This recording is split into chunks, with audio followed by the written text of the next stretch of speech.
Welcome back, folks. Exciting way to start off the day. Polyjuice falls to Denial. And we're going to get into another exciting matchup as well. Yeah, we'll be switching to Group A here, where we'll be checking in with Eager's first game of the day, going up against Team Nomad. So Team Nomad is the one spearheaded by Jerby. Jerby has been a character that's really floated around professional Smite for a long time. He's nomadic. I get it. Yep. I wonder if that, like, on a serious note, I wonder if that's actually the inspiration. It's the Nomads, man. You got Bickham. Bickham. BCHM? Was he always on this team? Mm-hmm. Really? Yeah, BCHM has been a player that. Do you pronounce it Bickham? Bickham. He wants it to be called Bickham. Yeah. So Bickham is a character that he showed up in the Challenger Cup a little bit last year and really impressed me personally. I watched a lot of that, but I always thought Jeremy's team Nomad was because they were happy. They Nomad. I like it. But anyway, Jeremy spearheading this team going up against Team Eager, which previously known as Team Dignitas. You're still recovering from that one. I don't know what you're talking about. And that's Laz's and the boys. Laz's, Zapman, Anatoly, Nah, and Aurora. That's right, Aurora, formerly of the Fat Chunks from Season 1. The Fat Chunks broke up. Sam Shrew kind of fell out of the scene. Herwin goes to a different team. We see Cyclone on Complexity. Yep. So they have a really, really good chance here. The issue is that Aurora's only been on this team for a few seconds, right? I mean, like a week maybe. With replacing Dare, I don't know how they're going to fare. Bands coming out, Nemesis, Thor coming out from Nomads, attacking Lassus, and we're going to see Ra and Athena coming out. First pick is Bastet. So Bastet's a good pick. It's a great pick overall in Season 2. It's also a good pick against Lassus specifically. Right. Lassus plays the cat at an incredible level. I want to go back to Aurora, though, Brandon. Yes. I actually love the pickup. I think Aurora and Zapman, they both have an aggressive mindset. It'll be a lot more chemistry there to work with Zapman, especially Aurora. Talking to him after regionals, he's really grown up, and he's a great player. I think he's a great asset to the team. But the lack of time that he's been there is an important part. The chemistry is just not able to build there yet. So maybe this will be uphill. That said, Eager picks up Artemis and Geb, so they pick up their dual lane first, almost showing that they need to help out Aurora. So this is curious. Artemis doesn't have a great matchup against Shibalanke. Shibalanke largely considered to be the stronger pick and is still on the table. But you don't pick Shibalanke first because then you get countered by Cupid. But with no fear of Cupid, this should be a Shibalanke pick. Isis gets picked up, a rather curious pickup for the mid lane considering how early this is. But given the fact that this is Jerby, I mean, he plays everyone. Aphrodite getting picked up here. Eager should counter here with Chang'e. Nomad is an interesting lineup already, and indeed. they do counter with Chang'e for the first time in SPL history. Brandon asked for Chang'e, and he actually gets it. I'm very excited. So Chang'e actually, so let's talk a little bit about this solo lane as we see Sylvanas banned out. So Eager gets Geb, and they're going to force Nomad into an Athena, I suppose. Talk about why you're so in favor of the Chang'e versus Aphrodite. Well, Chang'e rushing Doom Orb will be able to deal with Aphrodite's healing afterwards. Right? You're looking at Boots and then Divine Ruin. This will absolutely shut down Aphrodite's ability to clear. Aphrodite has the safest clear in the game because of the way that you can use birds, similarly to a Kukulkan Tornado, having the archers walk into it as opposed to waiting until they group up. Chang'e can pressure her out of that. With that, we're going to go back to the ban phase. Serket gets taken away as the third shot to Lassus, as well as Sylvanas. Guan Yu gets locked in for support on the top side. One pick remaining for Nomad. And finally, we do see a Wheelish picked up. I like this character a lot. I'm eager, no pun intended, to really see Lazarus play it. So Awilix is a character that has a very high skill ceiling. As we see, Shibalanke picked up second to last for what is probably the first and last time you'll see that in Season 2. But Awilix is a character with an incredibly high skill ceiling. There's a lot of intricacies in there that really a professional player can touch really well. And Laz is, in my personal opinion, is one of the more talented players in the scene. So I'm really excited to see what he can do with this character. So for me, two issues here. Artemis was picked up a little bit prematurely. I feel like they could have had a stronger start here. I'll agree. And with that, she might have some trouble. It's going to be up to Zapman to outplay his opponent because the character is not going to do as well. Which, to be honest with you, is pretty much Zapman's general mentality. True. Zapman's a very confident player, so that's what he's going to work into. So we'll see how Artemis and Geb fare with, as you said, Zapman's got to completely outplay, and Aurora is new to the team, so we'll see how that works out against their opponents on the side of Team Nomad, which will be the Paradox on that Shibalanke, and the support will be Met Yankee on Guan Yu. We didn't talk about that, but Guan Yu as a support is something that used to be played a lot, and then was longly looked at as a very poor choice. Coming into Season 2, it's a little bit different. Guan Yu sort of meets in the middle. I don't think he's a top-tier choice, but Met Yankee definitely has something up his sleeve if he's going to pick it. For me, I think he is the perfect A tier. He doesn't win a lot of matchups, doesn't lose a lot of matchups. He just goes even with everybody. Yep. He has a great team fight presence starting at 15 minutes. He has some of the only protection shred in the game from Tallow Assault, which will help his team do a lot of damage. And you're looking at Bastet. All right, and now think about this for the end game. Chang'e, of course, gonna counter Aphrodite. But if Aphrodite is level 20 and Bickham on Bastet is level 20, and that Guan Yu gets protection shred and then she kisses, 20% increased damage, no protections on the target, and then open wound coming out from Bastet, she will blast somebody. Look at Bickham, look at Sasek, and look at Met Yankee for the end game win. I've always liked that Guan Yu, the horse. I think that is one of the best initiations in the game. If you just take away the second part of your statement, you sounded like an 8-year-old. I just really like the horse. Well, I mean, at the end of the day, when I play Guan Yu, I exclusively buy Sprint and ride the horse really fast. That is my entire thought process. Little bit different thought process for the professionals, though, as they go in. Buffs have spawned. Red buff picked up, and Team Nomad will head into lane after their purple, as will Eager. So pretty standard starts, no invades, nothing too crazy, no vision out either. So that's a little bit interesting on the side. Players still holding 0 wards. You know, I like the way that Sasek and Bickham did that. They took very little damage throughout. Anatoly and it looks like Lassus took very little damage as well, but thanks to the healing of Sasek at level 2, I expect that we're going to see a little bit more pressure come out. He does deal some damage to Lassus. Bickham's going to lose some experience, or rather some gold here. I thought some experience. We're going to take a look at Lassus through the minimap here as he's going for the early aggression onto Jerby. Yeah, Wheelix is going to come right here. Not able to pick up. Jerby finds his way back to the tower. Must have been communicated from the solo lane. And Wheelix is just going to keep on going. Crosses the street and heads to the duo lane. It looks like they're going to go for the back camp steal. Okay. Very smart play coming out from Les. 30 seconds, however, until he's going to have the opportunity to burst this down with the hand of the gods. But with a very good shot with the unstable vortex over the wall, they have a clean pickup. A slight advantage here to Eager. And that's really what you expect out of Eager. Just well-oiled machine-type play. They've been together for a long time. Even Naw picked up on the better half of a year ago, about 7-8 months ago. Naw picked up with Dare to Care. Aurora really the new guy on the block. So you're going to take a look at the duo lane, it looks like. And great hit from Artemis, going to hit both. That's really what you want to do with Artemis the entire time. You want to hit archers and a bad guy or two. And that's exactly what he did. You know, one of the biggest things against Artemis is you never want to step into the wave. You always need to force Artemis to make the choice. Do you hit me or do you hit the creeps? And she'll always almost choose the creeps. The issue there is Xbalanque, you're not going to have great clear against that. That's why I think we're seeing the Guan Yu pick up. Look at the clear potential. Yeah, I mean, that's one of the bigger things. That's one of Guan Yu's bigger heads-up plays is his clear. Both Tallow Assault and even if you have a stud on the other side of things or something that can routinely cancel that Tallow Assault, maxing your charge will also do damage to the wave. All right, so looking back in the mid lane, Bickham and Jerby still hanging out together, best friends forever. They're going to face off against another team of best friends here as Lassus looks to stay in the mid lane. This has been about 2 minutes now. We've seen presence in mid from the junglers. Xing used to do this in Season 1 a lot. A little bit different, though. We see the red buff taken, so there's less jungle for the jungler to go through his first cycle. So we're going to take a look at the sitting in the mid lane. What's so funny, Brandon? So, for me, Xing didn't just sit in mid lane. He's like, mid lane experience is gone. I'm going to duo now. I think they have experience for me to say. Xing's just like, gimme, gimme, gimme, gimme, gimme. And to be fair, he used it. I was going to say, to be fair, Xing was usually a hard carry for his team. Mid camps will spawn. Team Nomad will take the left-hand side. No problem. Eager, pick up the right-hand side. No problem as well. So even split coming out for the mid camps on both sides of the teams. Teams remain about even. You know, so far, I'm pretty surprised that we haven't had many kills, or any kills at all. Bastet, Awelix, two very aggressive characters, and now with level 5 Bastet, she's going to have a hard time killing this Janus in the mid lane, considering the portals, they don't care about no cats. Very, very true, but what the portals do care about is the damage over time. I love the Bastet pick against a Janus because Bastet is one of the few assassins or junglers that can still hurt you after you get into the portal. A lot of times Janus escapes with a sliver of health, Brandon, and if that dot is still ticking, if that bleed is still going down, well, that's a much different story. So Anatoly does have enough gold for the Doom Orb, and I don't see the bun. Yeah. Do you see the bun? I do not see the I'm looking on the map. Oh, he's coming out of the base.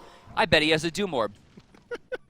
He didn't have enough gold for boots yet, so I would expect. Yeah, look at that little bun. What are you thinking, guy? Rabbit coming up the lane.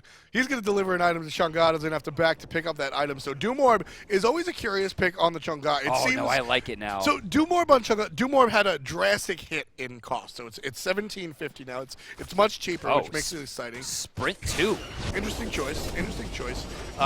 But Doomorb is generally looked at as an item to put on a burst mage. Chang'e is not that burst mage. So. No, well, I mean, that's the issue. She doesn't have a ton of burst, but she still has enough to scare people. Yeah. She can take someone down from 60%. Well, her big pressure here is the fact that, whoa, he almost died for that. Yeah, he did almost die for that. That said, left-hand side of the map, Wheelix steals away the purple buff from Shibalanki, which is going to be a big hit. Shibalanki really synergizes well with that attack speed buff or whatnot, so that's going to be a big hit. Doesn't pick it up, but neither will the enemy team, so good choice for Lazarus to be able to invade right there on the dual lane. Right now, we're heading into the 5-minute mark. The game is even. There's a 10 gold difference, small experience, but Bickham takes the lead. Smart play coming out from the right side, even with Waxing Moon up. Anatoly knew no prowess in that fight. Rotation coming over from Aurora and Lassus to try to stop this one.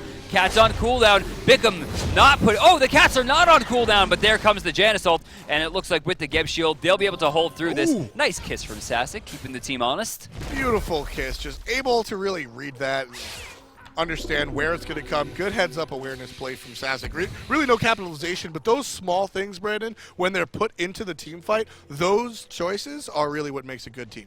You know, for me, this is kind of a misplay by Lassus. Of course, Anatoly a little bit out of position, but even with the fact that they were pushed out of the jungle, they don't lose anything. They already took their jungle. Lassus, of course, got a steal onto the purple, but he winds up giving up Anatoly for it. It's a widely known fact that at 4 minutes, it's likely the jungler is going to be on the right side of the map. And with Lassus being seen on the left side, that gave Bickham all the chance in the world to burn down Anatoly. Very true. Good analysis coming out right there. It's all about seeing where the jungler is, and that will allow you to alleviate or apply pressure as fit. Left-hand Harpies will go to Team Nomad one more time. Looks like right hands already went to Team Eager as well. So still splitting it on the second spawn of these mids. Mid lane still having a party, though. 3 members deep, support, jungle, and mid, doing the 3v3 impression.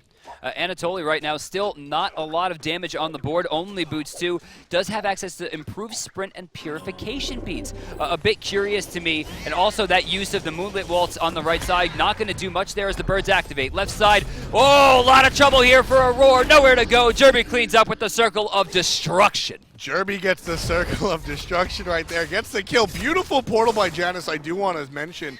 Picks up 2 players on both sides of it, just understanding how that's going to work. Matt Yankee picks up Lassus. That's an underestimation. That was big time. That was big time bait, boys. Yep. They knew exactly what was happening. They baited Lassus into that jump, and as soon as he used his only escape, Bickham jumps right over the wall, places the Cats down, and burns Lassus right back to the base. Man in a lot of trouble right now. Jeremy picks up another kill on this Isis.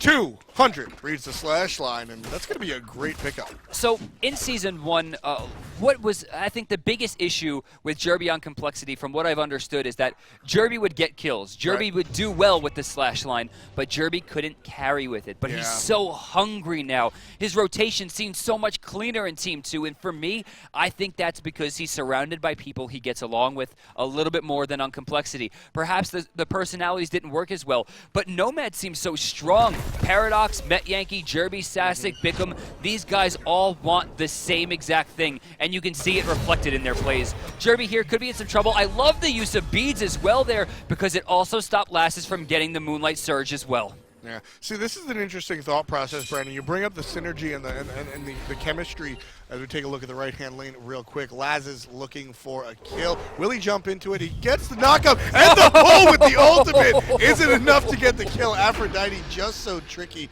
And Sasek is just going to go ahead and back right there in their face.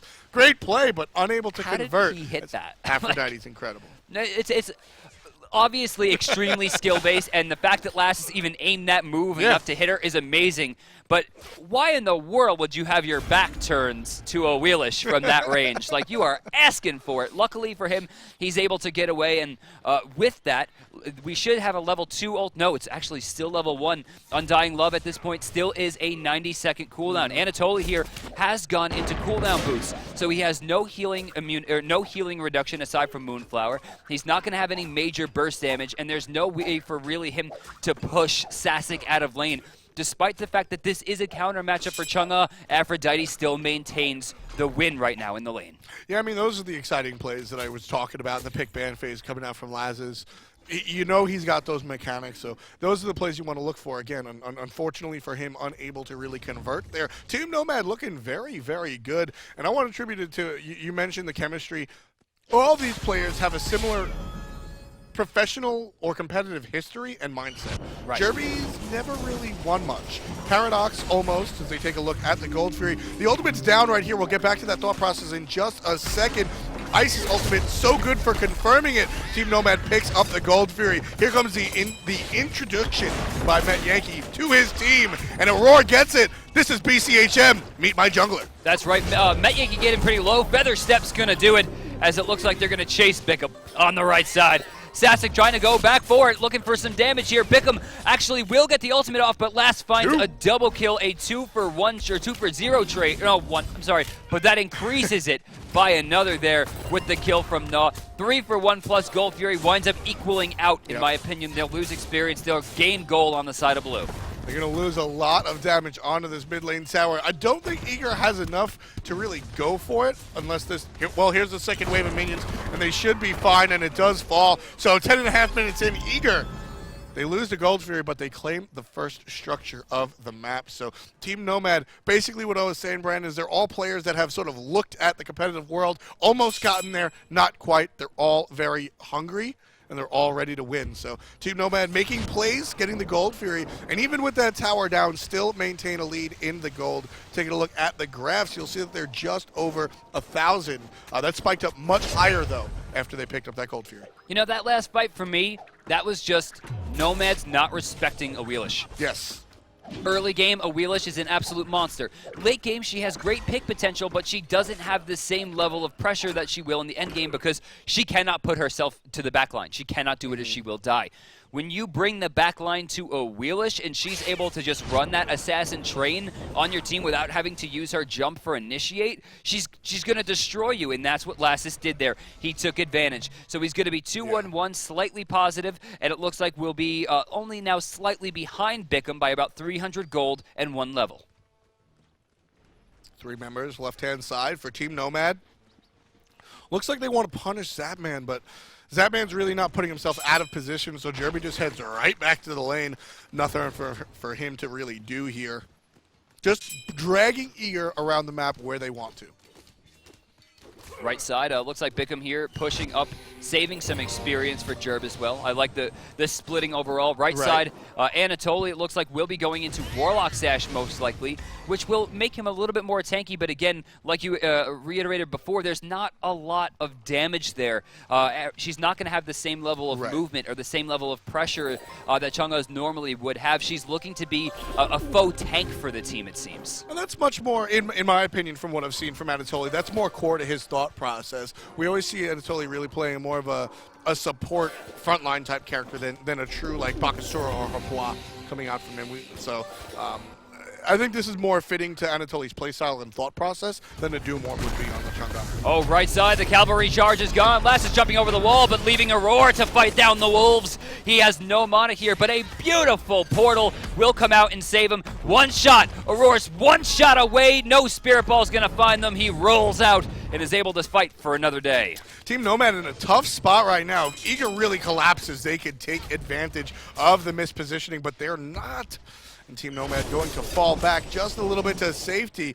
And Anatoly returning to his lane. Multiple members of Eager returning home. And Zapman will find himself in the left-hand lane back against the Hunter. So gold in hand right now, Chang'e under 1,000. Does she have that bunny still? Yeah, so about 200 more gold before we'll see the bunny get sent back for the Warlocks. After that, I assume we're going to see the Lost Artifact built into Chronos Pendant. That's when we're going to see a lot of damage come out, plus she's going to be at full CDR. The only issue is if she caps on CDR, she cannot buy the Winged Wand.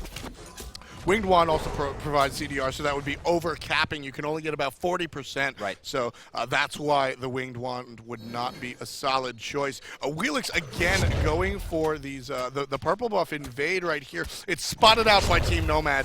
It's pretty much just blatant right in Met Yankee or the Paradox's face, but nothing they can do about it. They take it away again. So a Wheelish really looking to get that invade multiple times. A Wheelix to me right now is just the new Loki. Okay. She's the Loki from Season 1, the jungle Loki, not the solo Loki. Yeah. The one that wasn't very strong, right? But maybe if there was an Aphrodite on this team, it would be better, allowing her to be more aggressive, because that was Loki's issue. He couldn't build Hand of the Gods and teleport. He couldn't build Hand of the Gods and Girdle, which is what he wanted to do. And with this, Wheelix doesn't really have a way out of dodge without having to burn beads very quickly. And since beads have been nerfed, the 3 seconds instead of 5 could actually mean life or death on the cooldown reduction. And you see, Lassus has opted into it. He knows he needs that cooldown reduction.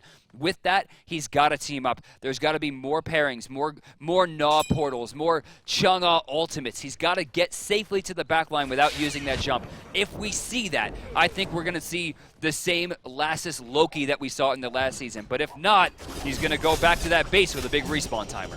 I like the idea. I like the thought process, especially with the ability to jump on the mount just as mobile as Loki and able to really be cheeky and confuse the enemy team as to where exactly he is at what moment in time. You know, you sort of internalize this thought process. You mentioned before, 4 minutes in, the jungle is usually on the solo lane side of the map. That sort of internalization of the clocks could be thrown off by a character that's that fast on the mount. Steal. Sorry about that. Sasek walks right in, throws the birds, and tells Anatoly, back off. That one's mine. Back off.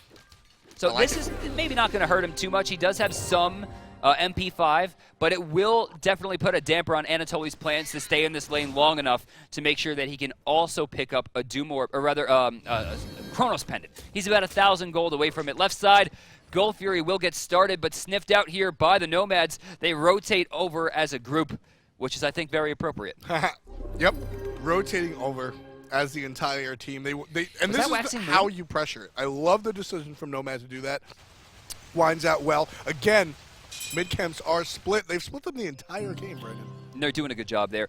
But Anatoly used the Waxing Moon, rotated over right. So we have a 5v4 power play with major ultimate advantage here. With Chang'e not having Waxing Moon for this fight, it's really all eyes on Aurora. 5 members deep is Team Nomad. They're going to go ahead. There's the blink in from Aurora. Eager gets the Gold Fury. Beautiful play by the brand new support. Paradox picks up the kill, though, in return. Met Yankee gets the kill on his Zatman. That's a 2 for 0 right now.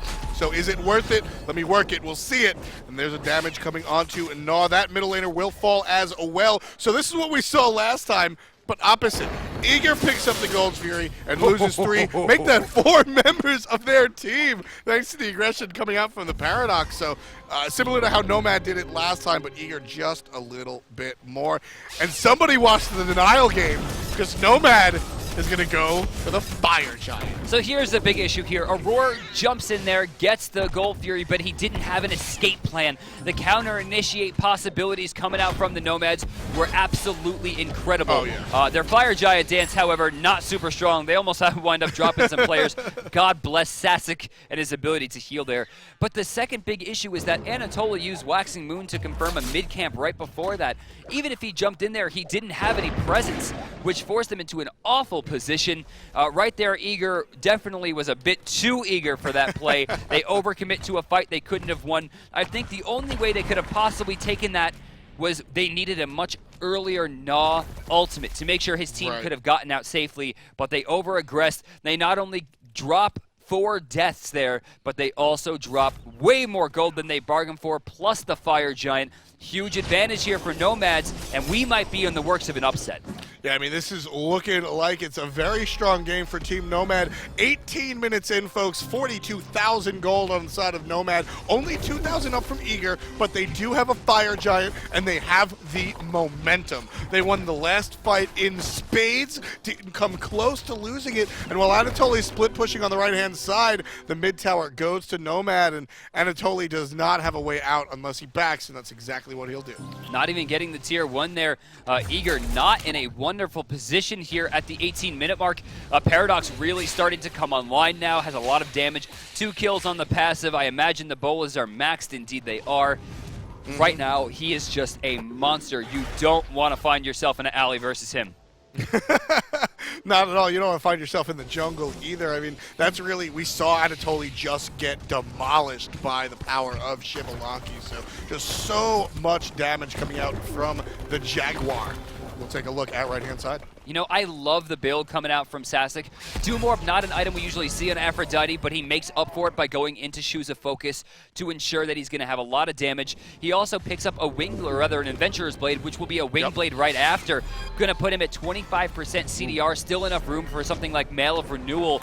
And the Void Stone going to make him a lot tankier than he would be against Chang'e. He won't need to heal as much damage, even with the healing reduction online, because he's not going to take as much. Met Yankee gonna get pulled out there. He gets picked off beautifully. Yeah, Met Yankee gets taken out by Anatoly. Bickham has to jump backwards. Eager really putting on the wheels for the defensive movement right there. So good defense, honestly, coming out from the team that doesn't have the Fire Giant. I like it a lot. They're doing the right thing. But here's the second initiation. Gets him by surprise, it looks like. Aurora's got nowhere to go. Oh, Tully Paradox stepped in. chews him down. Tully stepped into the circle of protection and took a big hit. Bickham takes the unstable vortex in response, but one of those 2 players is not connected to Aphrodite. However, Aphrodite not going to be quick enough on the draw.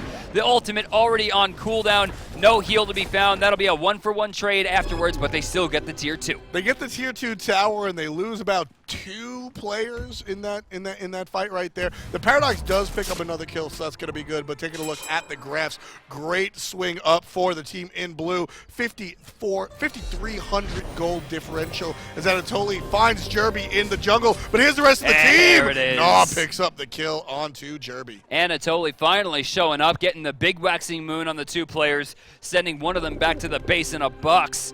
We're going to see a 10-6 difference, still in favor of Nomad and experience and gold, but Eager showing signs of life. Fire Giant or nah? Fire Giant or nah is the question from DM Brandon, but Eager just wants to pick up some of the jungle. Taking a look at the map, Fire Giant is being sort of, I don't want to say wasted, because they already got their due out of the Fire Giant, so they're looking for more. The Fire Giant is going to be spawning in just a little bit. So both teams want to be located around this right-hand side of the map, Brandon. Nobody wants to be found on that duo side, because that will ensure that the other team can go right for the objective. Now, right now, Eager's about 3,000 gold behind just in objectives that are currently on the map. That just becomes the right and mid-tier 2s, which are still standing for the Nomads. Gold Fury down in 6 seconds. We're probably going to see a big grouping from Nomads to try to increase their lead here. Vision going to be given back to Nomads as they place a rather perfect Sentry Ward down to make sure they control the space. This is a good choice by Nomad, as aggressive as it is. They need to stretch out this lead. That said, this could be just as big of a throw for them. They just have to be very, very careful. Eager is here now, though. Previously, it was just 2.5, 3 members. Now all 5 is here, so Team Nomad's going to relinquish it, the Gold Fury to nobody. That was actually not a bad play coming out from the blue side. Yeah. Just because stopping them for this long has given Jerby the opportunity to pick up the red buff. At this stage, that's a huge increase, and look at the damage he did right there to Aurora. Dignitas, or rather Eager, was way far out of position there. Waxy Moon going to be wasted, only hitting Sasek, and he's going to clean up that health immediately. Aurora has died 5 times right now, only 2 assists as this Gold Fury is given to Team Nomad. Eager probably should have found themselves on the right-hand side, but they're going to go up there. Aurora has died 5 times and has 300 health from his Winged Blade. Yeah. Has an Iron Mail, just picked up the Steel Mail. So he had an additional 100% health and a couple of physical protections as Nomad tears down the left-hand side tower. It's really, really squishy for a support. Yeah. So I'm sure all the casters are very excited to know that I was the one that lost the pool by calling Eager Dignitas first. It happened. It definitely I'm very happened. upset that it was me. Really thought it was going to be Bart. Oh, well, not quite. Just eager to win that pool, huh? You got to really dig yourself out of that one. Oh, Jesus.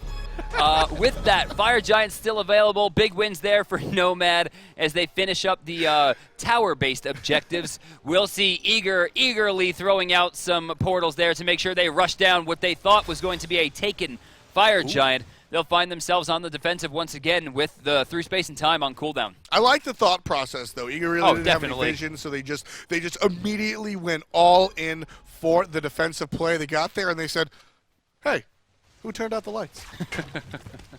Wards dropped by Team Nomad just to provide some vision for them. And Eager splits up. They have 3 members deep in the jungle right there, but sends a member to both middle lane and side lane just in case to keep an eye on everything that's going on. So I like Eager's decision to spread out, but still stay centralized, sort of a oxymoron. Ooh, Nah forced away, taking a little over 50% of his health there.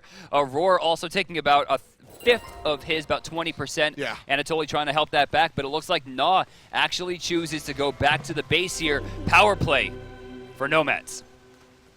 Nomads looking, right now they have the dominance as far as the map control is concerned. Not only they've got towers, etc., but right now I'm talking about Fire Giant specifically. They are here on the front side of it, on their enemy side of the Fire Giant, daring Eager to make a move. I thought Anatoly was going to get hit by those birds there. Seems that he did avoid the damage. Lassus not in a great spot, might be forced away. He's looking to jump. Yeah, he's going to be sent out there. Magi's still active, but he's sitting well below 50%, and Chang'e is not the healer that you'd want on your team if you need to get that health back quickly. Paradox has started the Fire Giant by himself. If he dances, he can avoid a lot of the damage. Here's the initiation coming from both sides. Again, a roar. First one to fall, unfortunately, for Team Eager. Now supportless. Looking for Anatoly is Bickham, but he's on the wrong side as Jeremy picks up his enemy jungler. So blue team is just surrounding Nah. Nowhere for him to go. Team Nomad picks up 3 members that time. Anatoly and Zapman, the only members of Team Eager alive. No chance to survive. Make your time. Fire Giant goes to Nomad. Wow. He really just made that reference. Shouts to everyone in the chat who got that reference. We're going to see the pools coming up here. And Met Yankee fearlessly walks directly through them. Bickham fearlessly walks around them. There's no tier in this match. No fearless. I thought I said tier for a second. You're a jerk.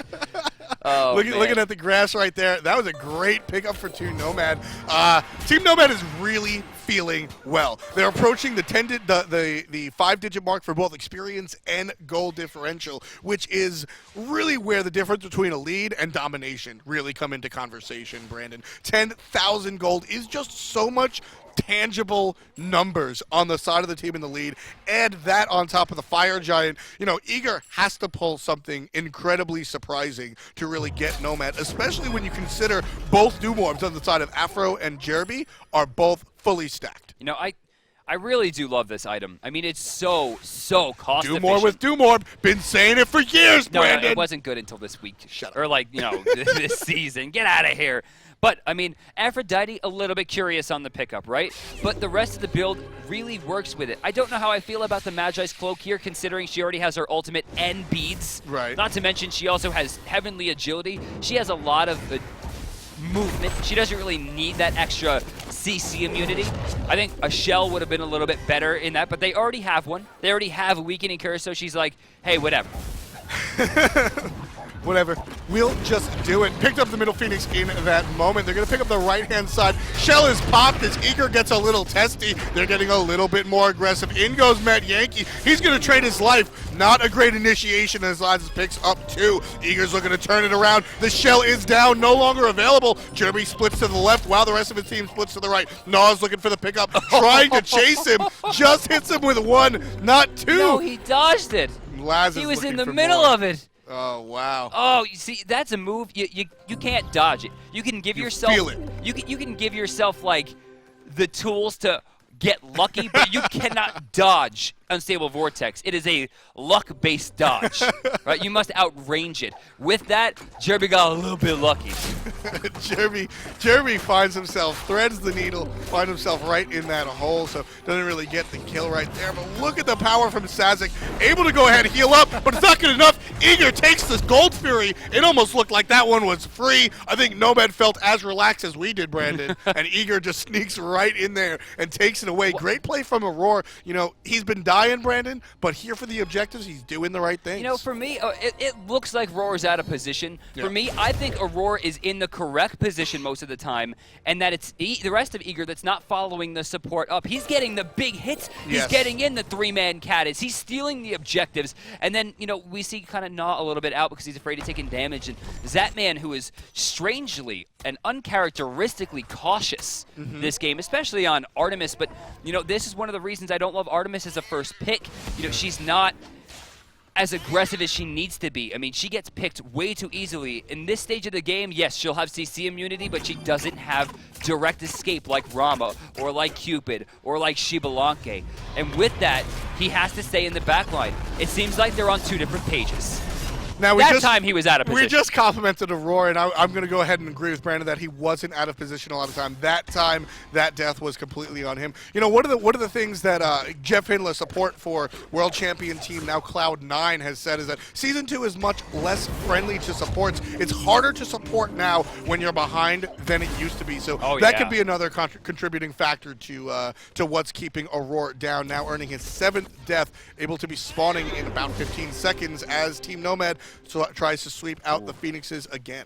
Aurora has actually spent almost 250 seconds dead. That's over 4 minutes of game time that he has technically missed. That's unfortunate. Not to mention all the times he has spent rotating out of the base. You're looking at 7 to 8 minutes total of downtime. At this stage of the game, it's going to be very hard for him to have a presence, considering the rest of his team doesn't really have enough damage to make it worth. For that, I'm looking at Anatoly. I mean, he's tanky, he has full CDR, he's got Divine Ruin, Lotus Crown is coming, he's going to need to be the frontliner. Lotus Crown is going to be a big deal for this team, providing those extra protections. But here for Aurora, really, in my opinion, to really affect the game, Brandon, you need a turnaround. Instead of the Blink, Ult, Cataclysm trying to set everything up, you have to play sort of on the side and throw out the perfect shields and get great knockups to really play a more defensive Geb and allow your team to capitalize, because you're 3 levels behind the enemy support. So you sort of have to adjust your play style. Will Aurora just going into this late game trailing is really the question this team needs to be asking themselves. You know, for me, Aurora is over an entire Sovereignty's cost behind Met Yankee at this stage. Met sitting at almost about 12,600 comparatively to Geb sitting at a little under 10K. The Heart Ward Amulet already online, and he has a full Mid-Guardian Mail, and he has a Weakening Curse online. I mean, he has so much more presence as the Fire Giant gets started for the 3rd time this game. And the Fire Giant goes down for the 3rd time this game. Now, they thought the Gold Fury was free. Wow. That Fire Giant was free. There's no vision on the side of Eager on the actual Fire Giant. They just burst it down so fast. That was 2 Magma Blasts. That's insanely fast. So did Eager know that was happening and they just gave it up to prevent the Phoenix from falling to the Fire Minions? Or was that calculated pressure by Team Nomad? I mean, they're not going to have that Phoenix up for much longer. I mean, it's down. I mean, you can't keep a Fire Giant Shibalanke from taking a half-health Phoenix. It doesn't matter how many people you have. Yeah, so Team Eager, the favorite going into this matchup, not looking so favorable right now in the late game. 31 to almost 32 minutes in. Team Nomad leads by 10,000 gold, 7 kills, a Fire Giant buff, and they are breathing down the Titan's neck as they take down the final Phoenix on the left-hand side, the far side from the Fire Giant. Loses about a 5th of its health here. They're looking for a way in. Their final creep wave, or at least what could be the final creep waves coming in. Fire minions on the right side burn into the Titan. It's going to force a split here. Phoenix getting very low. There comes the boar. Not going to hit anyone of relevancy. And the big waxy moon winds up not hitting anyone of relevance. This was pretty good defense from Eager in the beginning, but Team Nomad turned it around with that ultimate from Jerby. Yes, the I really ultimate think this from is Jerby. This could be it, F-Dot. I think Eager's going to drop this game. That's 3 deaths on the side of Eager. 2 members remain. They're not even looking at them, Brandon. They look right at the Titan, and the Titan dies, and Team Nomad takes over Team Eager. There's got to be a pop-off after that one. That is an interesting game. If I was Jerby, I think I'd be popping off real hard on my stream right now. I mean, that's upset city. That is the upset that we're looking for. I mean, Team Eager, as I said, clearly one of the clear favorites going in by the fans and some of the analysts as well. But Team Nomad really, really proving that they're here to play. And I have to say, great game by Jerby. Yeah, Jerby had an incredible game. I'm going to take a look at the damage here. I just want to see who topped the charts. I'm assuming it's going to be Bickham. And, yeah, 17,600 is the highest on his team. Not actually taking top damage. Oh, no, excuse me. Paradox, 22K. 22K. Makes sense. That makes it. Shibalanki. The Shibalanki, very, very strong character. You know, but my issue is how did Shibalanki and then a Bastet connected to Artemis? How did that all get on the same team? I don't know. Very interesting stuff. But as we said, with that upset, that'll change the things around at Group A. Let's take a look at the standings very quickly as we look with that. Complexity is 1, and Team Nomad is 1 as well. So Busters and Eager are the 2 teams with the losses. Complexity and Team Nomad leading the group. So interesting stuff right there. You know what did it for me that match, Brandon? Really great synergy through those players. We talked a little bit about the chemistry on Team Nomad, but that the joke is that Jerby doesn't really get the ultimates. That ultimate did win, but we just got